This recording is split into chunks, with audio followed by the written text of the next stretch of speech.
Hi everyone, myself is Manish Kumar Gupta and welcome to my फाइमा study. तो आज हम बात करने वाले हैं अपने इलेक्ट्रोस्टैट्स के सीरीज में क्लास 12th की फिजिक्स एनसीईआरटी को हम लोगों ने देख रहे हैं। और उसी सीरीज को कंटिन्यू करते हुए आज हम पहुंच गए हैं कूलॉम्ब्स लॉ के ऊपर। ठीक है, उसके पहले भी मैंने कुछ वीडियो आपको अपलोड कर दिया, जैसे कि सिलेबस हो गया, आपका हिस्ट्री ऑफ चार्ज हो गया एंड प्रॉपर्टी ऑफ चार्ज हो गया and the mass and charge and charging and different different topics के बारे में ऑलरेडी बता दिया है। ठीक है, उसे आप लोग वहां पर जाकर प्लेलिस्ट में आप लोग कंटिन्यू कर सकते हैं। ठीक, आज हम बात करने वाले हैं बेसिकली कूलॉम्ब्स लॉ। सो अधिक ना लेट करते हम लोग स्टार्ट करते हैं coulombs law.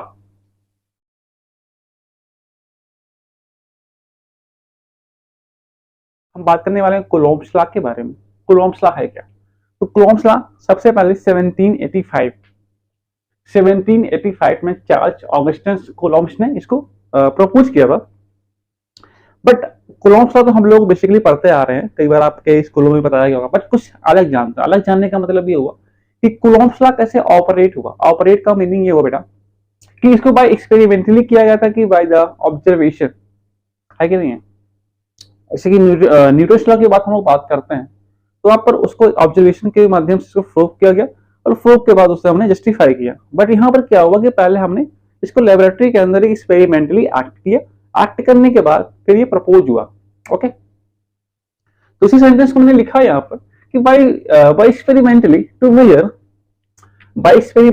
Major electric force between two small charge sphere. बहुत ही ध्यान देने वाली बात है कि हम बात कर रहे हैं इसमें between two small charge sphere, यानी बहुत छोटे छोटे चार्ज के गोले। जैसे कि मैंने हमें पिछली क्लास में बता रखा है आपको कि भाई चार्ज होता क्या है, combination of electrons, bunch of electrons, this is the called electric charge. Okay, अब इसे इलेक्ट्रिक चार्ज को हम लोग एक स्पेयर के रूप में, एक पॉइंट चार्ज के रूप में बियॉन्ड किया है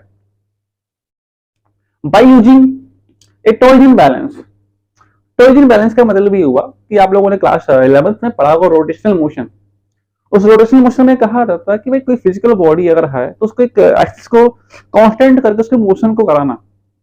सेम भी यहाँ पर जो मैंने चार्ज लिया, इसका सेंटर पॉइंट, ये सेंटर पॉइंट पर फिक्स करके इसको रोटेट कराया, आगे इसको मैंने मोशन दिया और उसके बियॉन्ड पे जो भी परिवर्तन हुए, जो भी चेंजेस हुए, उसी को मैंने ऑब्जर्व किया और उस ऑब्जर्वेशन को करने के बाद जो भी रिजल्ट मिला आपके सामने प्रेजेंट कर दिया और उसी रिजल्ट को हम लोग बोलते हैं कूलॉम्ब्स लॉ का नाम देते हैं। ओके, तो कूलॉम्ब्स लॉ का पहला स्टेटमेंट आता है कि भाई जब दो चार्जेस, अभी चार्जेस जो दो चार्ज मैंने लिया है, अब ये रिपल्सन का भी हो सकता है और अट्रैक्शन का भी हो सकता है। इसके मैंने बताया था कि लाइक चार्जेस जो होती हैं रिपल करती हैं और अनलाइक चार्जेस अट्रैक्ट करती हैं।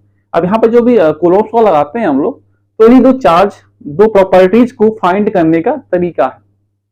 यहाँ वैसे मैंने पॉजिटिव चार्ज लिया है तो दोनों आपस में रिपेल कर रहे हैं। ठीक है, एक Q1 है, एक Q2, इनके बीच जो डिस्टेंस आ रहे हैं। ओके, तो न्यूटन ने फर्स्ट लॉ दिया, क्या दिया भाई, जो हमारा Fe है, Fe का मतलब electric charge between two charges, ये इन दो चार्जों के मल्टीपल्स के डायरेक्टली प्रोपोर्शनल है। मतलब डायरेक्टली प्रोपोर्शनल का मतलब अगर चार्ज की क्वांटिटी को हम बढ़ाते जाएं तो इलेक्ट्रिक फोर्स भी हमारा बढ़ता जाएगा। ओके, मतलब डायरेक्टली का मतलब कि डायरेक्टली एक लीनियरली फॉलो कर रहा है कि अगर एक को बढ़ाएगा तो ये भी बढ़ेगा। सेकंड क्या भाई, Fe प्रोपोर्शनल टू 1/r², मतलब कि भाई जो हमारा ये इलेक्ट्रिक चार्ज है, ये हमारे मतलब हमारे का मतलब कि चार्ज के बीच के डिस्टेंस के इनवर्सली क्या है, प्रोपोर्शनल है, वो भी किसके, r के स्क्वायर के। Distance between two charges inversely proportional to square. Okay, अब ये कैसे एक्ट हुआ, तो एक कूलॉम्ब्स ने इसके लिए एक्सपेरिमेंट के माध्यम से चार्जर को कभी दूर किया, कभी पास किया, कभी दूर किया, कभी पास किया। तो इन दूर और पास करने में इन्होंने ग्राफ ड्रॉ किया और आप लोग इस ग्राफ से भली बहुत परिचित होंगे। इसको हम लोग पैराबोलिक ग्राफ बोलते हैं। इसका जो फंक्शन बनता है F = 1/r² होता है। तो ये दो लॉ आई होप कि आपके क्लियर हो गए होंगे। इन्हीं दो लॉस को हम लोग क्या बोलते हैं, कूलॉम्ब्स का इलेक्ट्रोस्टैटिक लॉ बोलते हैं। ठीक है, थर्ड बात ये आती है कि अगर भाई फोर्स है, अगर हम फोर्स की बात कर रहे हैं तो फोर्स में भाई कौन सी क्वांटिटी होती है, भाई वेक्टर क्वांटिटी होती है। अगर वेक्टर है तो इसके पास मैग्नीट्यूड भी होगा और डायरेक्शन भी होगा। हमने तो मैग्नीट्यूड की बात कर ली कि भाई किस पे क्या चीज डिपेंड करती है, चार्ज के डिस्टेंस पे क्या हाल होता है और उनके मल्टीपल्स का क्या हाल होता है, बट डायरेक्शन कहाँ, ध्यान देना। Direction of force along the line joining two charge. अब ये लाइन इंपॉर्टेंट क्यों होती है? तब ये लाइन इंपॉर्टेंट आपके लिए इसलिए है क्योंकि इसी के बिहाफ पर आप क्वेश्चन करोगे। आने वाले चैप्टर्स में हम लोग पढ़ेंगे इलेक्ट्रिक फील्ड लाइंस, तो उसमें हम लोग सीखेंगे कि उसमें जनरली हम लोग सीखेंगे कौन सा चार्ज के बीच क्या डायरेक्शन ऑफ लाइन होगा। बट अभी बात करेंगे भाई क्या कि अगर मैं बात करूं दो चार्जेस हैं अलोंग का लाइन का मतलब एक ही लाइन में होनी चाहिए। अब ये नहीं होना चाहिए कि भाई अगर मैं एक चार्ज यहाँ लिया, एक चार्ज मेरे पास यहाँ, इसका अलोंग द लाइन ये होगा ना कि ये होगा, इधर कोई फोर्स नहीं लग रहा है, फोर्स इधर लगेगा। क्लियर? अलोंग का मतलब समझ गए कि एक ही लाइन में होनी चाहिए, ना कि किसी और लाइन में, ना कि इधर ना कि इधर ना कि इधर, अलोंग द लाइन। ये 3 पॉइंट कूलॉम्स लॉ में आपको राइट डाउन करने हैं विद द डायग्राम। अब हम बात करेंगे इसके मैथमेटिकल फॉर्मूले की। तो भैया बेसिकली हम बात कर रहे हैं कूलॉम्स लॉ। तो कूलॉम्स लॉ मैंने आपको 2 लॉ बताया। तो क्या आता है, यह जो हमारा भैया है Q1 Q2 के क्या डायरेक्टली प्रोपोर्शनल है, और यहां से 1/r² के इनवर्सली प्रोपोर्शनल है। इन दोनों को जो हम लोग बाइंड अप करते हैं तो हमें मिलता है यह proportional to Q1 Q2/r²। Okay, तो हम लोगों ने पढ़ रखा है कि फिजिक्स के अंदर एक लॉ होता है क्या कि जब भी कभी कोई प्रोपोर्शनल लाइन हटता है तो उसकी जगह पे कांस्टेंट आता है। क्या आता है बेटा? कांस्टेंट आता है।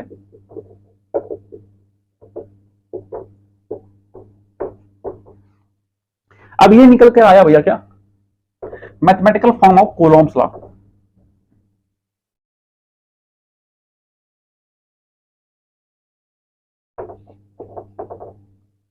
इसे हम लोग बोलते हैं mathematical form of Coulomb's law, ना कि कूलॉम लॉ। ये कूलॉम लॉ नहीं है, मैथमेटिकल फॉर्म। जो भी आपने 2 पढ़ा उसको कूलॉम्स लॉ बोलते हैं, इसे क्या बोलेंगे? Mathematical Coulomb's law. ठीक है, ऐसे को हम बोलते हैं मैथमेटिकल इलेक्ट्रोस्टैटिक फोर्स। ठीक, अब ये चीज हमारे लिए काम का है। क्यों? क्योंकि इसी में क्वेश्चन आएंगे, इसी के ऊपर कई सारे पैटर्न के क्वेश्चन कराए जाएंगे जो कि नीट एग्जाम में और जेईई एग्जाम में पूछे गए हैं, और वो आपको आने वाले क्लास में मिलेंगे। ठीक है, बट अभी हम एक बेसिक के बारे में बात करें तो बेसिक में ही रहेंगे। जब हमने मैथमेटिकल निकाल लिया तो बात करेंगे इस के बारे में, क्योंकि जहां Q1 Q2 चार्ज ये भी इनके बीच का डिस्टेंस है। चलिए बात करते हैं। तो भाई इस के को हम जानते हैं कांस्टेंट ऑफ परमिटिविटी। क्या बोलते हैं? कांस्टेंट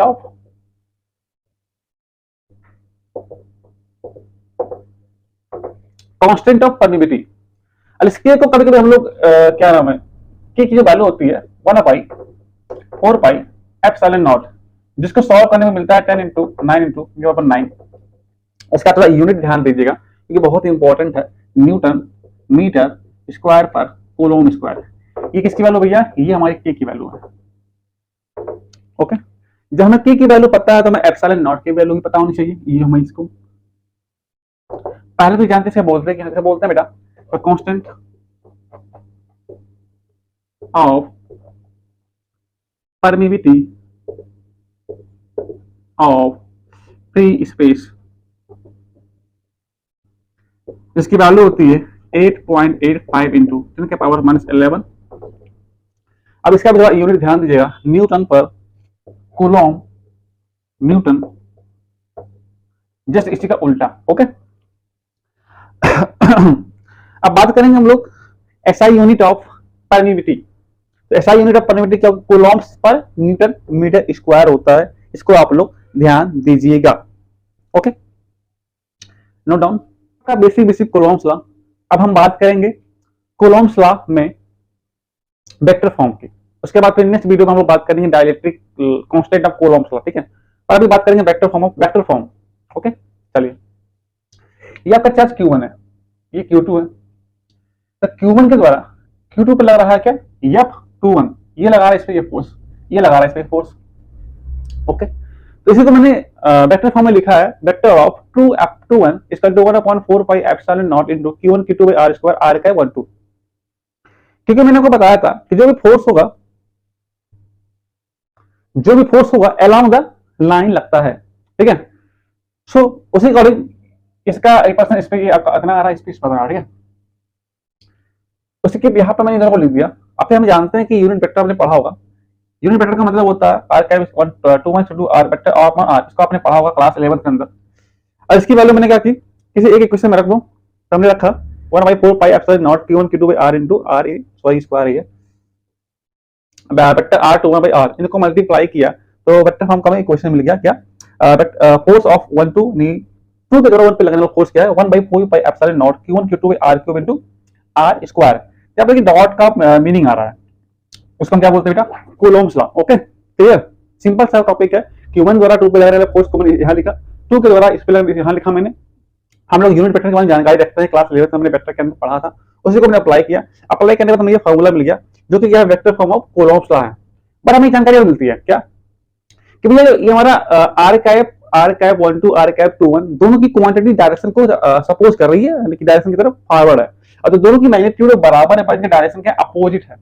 उसी के यहाँ पे मैंने क्या किया, इनकी वैल्यू पुट करी इसमें और दोनों को मैंने जोड़ दिया, मेरे को मेरा जीरो मिल गया। मतलब उन दो चार्जों के बीच जो भी बैलेंस है क्या एक्यूरेटली जीरो है, न्यूट्रल है, तभी तो जीरो आया। तो इसमें नेट फोर्स क्या रहा, जीरो आ रहा है। इस बिहार पर हमें नॉलेज और मिलती है क्या कि भैया कूलॉम्स लॉ न्यूटन के थर्ड लॉ का फॉलो करता है, ओबे करता है। ओके यहां लिखेंगे हम लोग क्या, न्यूटन्स थर्ड ओबे, न्यूटन का थर्ड लॉ भैया फॉलो करता है ये। बस ये तो वेक्टर फॉर्म है, इसको वेक्टर फॉर्म में यूज कैसे करेंगे इसके बारे में नोट कर लिया होगा आपने। देखिए जब तो पॉजिटिव चार्ज होंगे बेटा, इसके बाद पहचान आउटवर्ड लगेगा, कहां आउटवर्ड लगेगा, और जब पॉजिटिव और नेगेटिव होंगे तो इनवर्ड लगेगा। क्या इनवर्ड, अट्रैक्शन में इनवर्ड होता है, रिपल्सन में आउटवर्ड होता है। ठीक है इसे ध्यान दीजिएगा। जब पॉजिटिव पोजीशन में एक ट्रायंगल बनाया प्लस क्यू माइनस क्यू, मैंने कहा कि नेक्स्ट चार्ज, तो इसको इधर इधर है कि नहीं है, इसका जो भी रिजल्टेंट होगा इधर लग जाएगा। ठीक है ये से क्वेश्चन आपके नीट एग्जाम में आएंगे, उसको हम लोग बनेंगे करेंगे। और नेक्स्ट बार हम बात करेंगे रेंज ऑफ कूलॉम्स लॉ।